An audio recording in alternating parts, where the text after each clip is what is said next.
इससे पहले वाले वीडियो के अंतर्गत अपन ने क्या किया था कि 2 साल के क्वेश्चन पेपर देखे थे। 2 साल के मैं उनमें से भी देखो 20-20 क्वेश्चन 40 क्वेश्चन को देखा था कि किस टाइप का पैटर्न होता है पूछने का, कैसे क्वेश्चन आते हैं। और अपन ने जैसे कोर्स कंप्लीट कर लिया तो अपन देखते हैं तो अपन ऐसे पाते हैं कि कितने क्वेश्चन अपन हल कर पा रहे हैं। अगर हल नहीं कर पा रहे हैं, अपने संपूर्ण कोर्स कर लिया इकोनॉमिक्स का, तो अपन को वो क्या है कि समझने में क्या है कि सहायता मिलती है कि मैंने कोर्स तो कंप्लीट कर लिया है, पर मेरे जो क्वेश्चन है अटेंड करने वाले, वो क्वेश्चन ज़्यादा अटेंड नहीं हो पा रहे हैं। तो अपन क्या है कि उसको देख सकते हैं कि क्वेश्चन किस तरह का आया था और अपने कैसे उसको पढ़ा है, और उसका आंसर जो देने में अपन ने कहाँ गलती कर रहे हैं, तो उसके बारे में अपन ने क्या है कि दो क्वेश्चन पेपर को हल किया था। अपन क्या है कि जैसे 2016 है, 2016 के अंतर्गत जो क्वेश्चन आए उन क्वेश्चनों को क्या है कि यहाँ हल करने की कोशिश करेंगे। जैसे कि उपभोग व्यय एवं व्यक्तिगत बचत बराबर होती है। उपभोग व्यय और व्यक्तिगत बचत है वो किसके बराबर होती है? व्यक्तिगत जो खर्च करने योग्य आय है ना, उसके बराबर होती है। जो खर्च करने योग्य आय है, आय के बराबर होती है। जो उपभोग व्यय करता है और वो व्यक्ति क्या करता है? बचत करता है। और विशुद्ध निवेश होता है सकल निवेश माइनस मूल्यह्रास। फिर क्या है कि पसंद आर्थिक व्यवहार का मूलभूत है, क्योंकि पसंद क्या है? आर्थिक व्यवहार का मूलभूत है क्योंकि लोगों की आवश्यकताओं की तुलना में साधन सीमित हैं। निम्न में से किस क्षेत्र में उपभोक्ता की बचत की अवधारणा उपयोगी है? कर नीति में जो बचत, उपभोक्ता की जो बचत की अवधारणा है वो किस क्षेत्र में क्या है कि उपयोगी है? कर नीति में उपयोगी है। सेटेरिस पेरिबस बताता है कि निर्भर चर को प्रभावित करने वाले अन्य चरों का मूल्य क्या है? अपरिवर्तित रहता है। इसमें क्या है कि जो अन्य चर होते हैं ना, उसको क्या कहते हैं? सेटेरिस पेरिबस कहते हैं। देश के बीच तीव्र एकीकरण कहलाता है। देश है उसके बीच तीव्र एकीकरण होता है, वो कहलाता है वैश्वीकरण। भारतीय अर्थव्यवस्था में निम्न में से कौन सा क्षेत्र अधिकतम रोजगार प्रदान करता है? जो कृषि व सहायक क्रियाएं हैं वो रोजगार प्रदान करती है। कृषि व रोजगार तो सबसे ज़्यादा ये प्रदान करती है, लेकिन क्या है कि जीडी में जो सबसे ज़्यादा योगदान है वो योगदान किसका? तृतीय क्षेत्र का बढ़ रहा है। भारत की नई विदेश व्यापार नीति की अवधि है 5 वर्ष। भारत की 12वीं पंचवर्षीय योजना है ना, उसमें प्रमुख उद्देश्य क्या था? धारणीयता है एवं अधिक समावेशी वृद्धि। निम्न में से कौन सा कार्य वाणिज्यिक बैंक से संबंधित नहीं है? विदेशी विनिमय है, भंडारों का प्रबंधन करना, ये कार्य उसका क्या है कि वाणिज्यिक बैंक का नहीं है। एक उपभोक्ता का साम्य बिंदु उसी बिंदु पर स्थापित होता है जहाँ MU1/MU2 बराबर किसके होती है? P1/P2 के बराबर। ये ऐसे भी हो सकता है, या MU1 बराबर MU2 और P1/P2। आय की सीमांत उपयोगिता। फिर भारतीय रिजर्व बैंक आवश्यकताओं को कम करता है तो बैंकों को अपनी कुल संपत्ति का एक न्यूनतम अनुपात नकद के रूप में रखना होता है। उसे क्या कहते हैं? CRR। इसमें क्या है कि भारतीय रिजर्व बैंक आवश्यकताओं को कम करता है तो बैंकों को क्या कि अपनी कुल संपत्ति का एक न्यूनतम अनुपात नकद के रूप में रखना होता है। उसे अपन क्या कहते हैं? CRR है। रिजर्व बैंक रखता है उसको CRR कहते हैं। जो है व्यापारिक जो बैंक है वो अपने पास रखते हैं उसको SLR कहते हैं। नीति आयोग की कौन सी विंग सारे राज्य के मुख्यमंत्री व केंद्र शासित प्रदेशों के उपराज्यपाल को मिलाकर बनती है? गवर्निंग काउंसिल है वो क्या है कि मुख्यमंत्री, सभी राज्य के जो मुख्यमंत्री होते हैं वो और केंद्र शासित प्रदेशों के उपराज्यपाल उनसे मिलकर बनती है। तेंदुलकर समिति का कार्य अवधि है वो 2011-12 के अनुसार भारत में कितनी जनसंख्या गरीबी रेखा से नीचे है? वो है 21.9। धारणीय विकास उद्देश्य सूचकांक 2016 में भारत का कौन सा स्थान था? भारत का स्थान 110वां था। ये है 2016 के अंतर्गत जो क्वेश्चन आए वो क्वेश्चन है। फिर है 2018 के अंदर कौन कौन से क्वेश्चन पूछे गए हैं। किसी वस्तु के उत्पादन के पूर्ति वक्र को प्राप्त करने के लिए निम्न में से किस घटक को स्थिर नहीं माना जाना चाहिए? वस्तु की कीमत को। ये क्वेश्चन है कि पिछले वाले 2 पेपर पढ़े उस पेपर के अंतर्गत भी ये क्वेश्चन आया, तो देख लो ये क्वेश्चन क्या है कि 2 साल बाद में 1 साल छोड़ के अगले वाला एग्जाम हुआ तो उसमें वापस रिपीट हो गया है। वस्तु की कीमत क्या है कि वो स्थिर नहीं मानी जाती है। साख नियंत्रण की गुणांक पद्धति है। साख नियंत्रण है उसकी गुणांक पद्धति है न्यूनतम उधार दर। जैसे चेन किसका किया जाता है? गुणों का किया जाता है। तो चयनात्मक और गुणात्मक पद्धति है, उसके अंतर्गत ये न्यूनतम उधार ये आती है। जो मात्रात्मक होती है उसके अंतर्गत तो जो बैंक दर है, CRR है, SLR है, रेपो दर है, रिवर्स रेपो दर है, SMS है, जो एक दिन की जो अवधि के लिए जो ऋण लिया जाता है, वो सारे के सारे किस में आते हैं? मात्रात्मक या गुण मात्रात्मक के अंतर्गत आते हैं। लेकिन गुणात्मक या चयनात्मक है, उसके अंतर्गत क्या है कि न्यूनतम उधार दर है, नैतिक गुण है, वो सारे के सारे इसके अंतर्गत आते हैं। भारत में बेरोजगारी के आंकड़े उपलब्ध कौन कराता है? NSSO कराता है। लेकिन वर्तमान में क्या है कि NSO उसको NSO कर दिया गया है। तो यह 2018 के अंतर्गत आया हुआ क्वेश्चन है।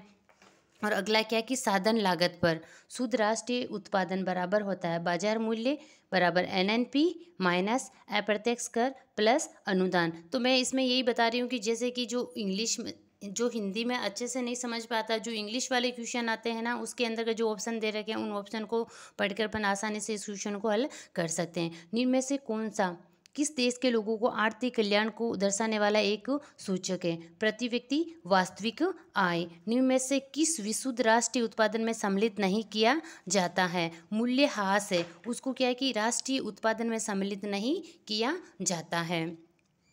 फिर है कि व्यक्ति को प्रचलित मजदूरी दर पर काम करने के अनुच्छुक होता है तो कहलाता है स्वैच्छिक बेरोजगारी, क्योंकि जो प्रचलित मजदूरी है उस पर वो कार्य नहीं करना चाहता, तो उसकी इच्छा है वो नहीं करा, तो वह स्वैच्छिक बेरोजगारी होगी। फिर है कि आर्थिक उदारीकरण का मुख्य तत्व है, आर्थिक उदारीकरण है उसका मुख्य तत्व क्या है? बाजार व्यवस्था को अपनाना, अनावश्यक आर्थिक नियंत्रण को हटाना, अर्थव्यवस्था का भूमंडलीकरण, ये इसके तत्व है। भारत में क्या है कि आर्थिक सुधारों का प्रारंभ किस वर्ष में हुआ था? आर्थिक सुधार की नीति कब? 1991 में PV नरसिम्हा राव के समय लाई गई थी। निम्न में से कौन सी तटस्थ वक्र की विशेषता है? ये मूल बिंदु के प्रति क्या है कि उन्नतोत्तर होता है, नतोदर नहीं होता है, क्या उन्नतोत्तर होता है। जैसे ये मूल बिंदु के प्रति उन्नतोत्तर होता है, न कि नतोदर होता है। ये दाईं ओर से नीचे की तरफ ये दाईं ओर है, वैसे क्या है कि नीचे की तरफ झुके हुए होते हैं। दो तटस्थ वक्र एक दूसरे को क्या है कि काटता नहीं, जैसे दो तटस्थ वक्र है ये यहाँ पे, तो ये दो तटस्थ वक्र एक दूसरे को क्या है कि यहाँ काटेंगे नहीं, वो ऐसे समानांतर हो सकते हैं, चाहे जरूरी नहीं है समानांतर हो पर, लेकिन वो एक दूसरे को काटेंगे नहीं। इनमें में से कौन सा भारत में गरीबी की रेखा को अधिकतर परिभाषित करता है? कैलोरी उपभोग। अपने क्या है कि जो गरीबी रेखा को अपन परिभाषित करते हैं उसमें क्या है कि ज़्यादा उसको उपयोग में क्या लेते हैं? कैलोरी उपभोग को लेते हैं। संतृप्त के बिंदु पर किसी वस्तु की कुल उपयोगिता क्या होती है? जो संतृप्त बिंदु होता है, जैसे ये है संतृप्त बिंदु, यहाँ होता है, और यहाँ होता है क्या है कि MU, और यहाँ होता है TU। तो यहाँ है संतृप्त बिंदु पर क्या है कि बिंदु है उस पर कुल उपयोगिता क्या है कि सर्वाधिक होती है, जहाँ यह कुल उपयोगिता सर्वाधिक होती है वहीं MU है, जो सीमांत उपयोगिता है वो कितनी होती है? 0 होती है। भारत की नवीनतम विदेशी व्यापार नीति का समय अवधि कितनी है? 2015-20 के अंतर्गत। सामान्य मांग वक्र पर क्या है कि नीचे की ओर गति दर्शाती है, मांग का विस्तार कैसी? नीचे की ओर गति, यह है, तो ये कि नीचे की ओर गति कहलाता है, मांग का विस्तार कहलाता है। कीमत है, कीमत जैसे कि यहाँ कम हो गई तो मांग का विस्तार हो गया, ये तो मांग का विस्तार कहलाता है। भारत की द्वितीय पंचवर्षीय योजना के वास्तविक शिल्पकार कौन थे? PC महालनोबिस थे। निम्न में से कौन सा केंद्रीय बैंक का कार्य नहीं? जनता को क्या है कि बैंकिंग सुविधा प्रदान करना। सभी वस्तुओं व सेवाओं के मूल्य के मापन का अर्थ मुद्रा के किस कार्य से लगाया जाता है? लेखे की इकाई से। उपभोक्ता के साम्य बिंदु पर निम्न में से कौन सी शर्त पूरी होती है? MRXY बराबर PXPY। यह है किसके बराबर होता है? P वस्तु है, नहीं, X वस्तु की कीमत और P वस्तु की कीमत के बराबर होता है। कौन से राज्य का हिस्सा हाल ही के वर्षों में क्या है कि भारत के वस्तुओं व सेवाओं के निर्यात में सर्वाधिक है? किसका है? महाराष्ट्र का। ये कब का क्वेश्चन है? 2018 वाले पेपर के अंतर्गत आए वो क्वेश्चन है। फिर है कि जैसे संस्कृत विभाग वाले हैं उनमें भी जैसे 2018 के अंतर्गत क्वेश्चन आया, वो क्वेश्चन अपन यहाँ हल करने की कोशिश करेंगे। जैसे कि निम्न में से कौन सा व्यक्तिगत परियोज्य आय का मापक है? व्यक्तिगत परियोज्य आय, कुल व्यक्तिगत आय माइनस व्यक्तिगत आय कर। मांग वक्र के विवर्तन के संबंध में निम्न में से कौन सा कथन सही है? मांग वक्र है उसके विवर्तन के संबंध में कौन सा कथन क्या है कि सही है? जनसंख्या बढ़ने पर एक सामान्य वस्तु का बाजार मांग वक्र दाहिनी ओर विवर्तित हो जाएगा, सही है, क्योंकि जनसंख्या बढ़ेगी तो उसकी मांग भी बढ़ेगी। पूरक वस्तुओं की कीमत कम होने पर एक सामान्य वस्तु की बाजार मांग वक्र दाहिनी ओर विवर्तित हो जाएगी। पूरक वस्तु जैसे कार और पेट्रोल है, ये भी सही है। प्रतिस्थापन वस्तु की कीमतें कम होने पर एक सामान्य वस्तु का बाजार मांग, प्रतिस्थापन वस्तु की कीमतें कम होने पर क्या है कि मांग बाईं ओर विवर्तित हो जाएगा। किसकी? प्रतिस्थापन वस्तु। प्रतिस्थापन वस्तु कौन सी है? एक के स्थान पर जैसे चाय है और अपने कॉफ़ी ले लिया। कीमत कम होने पर, प्रतिस्थापन वस्तु की कीमत कम होने पर सामान्य वस्तु का बाजार मांग, जैसे कि इसकी कीमत क्या है? कम हो गई, तो इसकी क्या है कि डिमांड बढ़ जाएगी। तो क्या है कि बाईं ओर विवर्तित नहीं होगा, वो दाईं ओर विवर्तित होगा।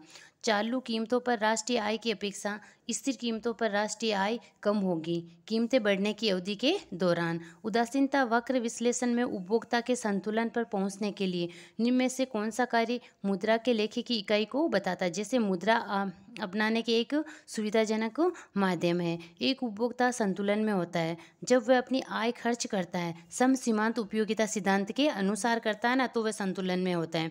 बैंक केवल मुद्रा प्रदान करने वाली ही नहीं बल्कि एक महत्वपूर्ण अर्थ में वह मुद्रा के निर्माता भी है। ये टिप्पणी किसके द्वारा की गई? स्पेयर्स के द्वारा। आर्थिक सर्वेक्षण 2017-18 के अनुसार इनमें से किस देश के साथ हाल के वर्षों में भारत का द्विपक्षीय व्यापार संतुलन सर्वाधिक नकारात्मक रहा? चीन के साथ। जैसे कि यह है आर्थिक समीक्षा 17-18 का है, तो अभी है कि 18 के अंतर्गत। तो समीक्षा में से जैसे अभी 24-25 वाला है, तो उसमें से क्वेश्चन क्या है कि बनने के चांस बनते हैं। आर्थिक सर्वेक्षण 2017-18 के अनुसार भारत की वस्तुओं सेवाओं के कुल निर्यात में 5 राज्यों का योगदान 70% से अधिक है। वे राज्य कौन कौन से? तो हो सकता है कि ये 24 और 25 के अंतर्गत हो, उसको अपन को पूछ ले, जैसे महाराष्ट्र, गुजरात, कर्नाटक, तमिलनाडु और तेलंगाना।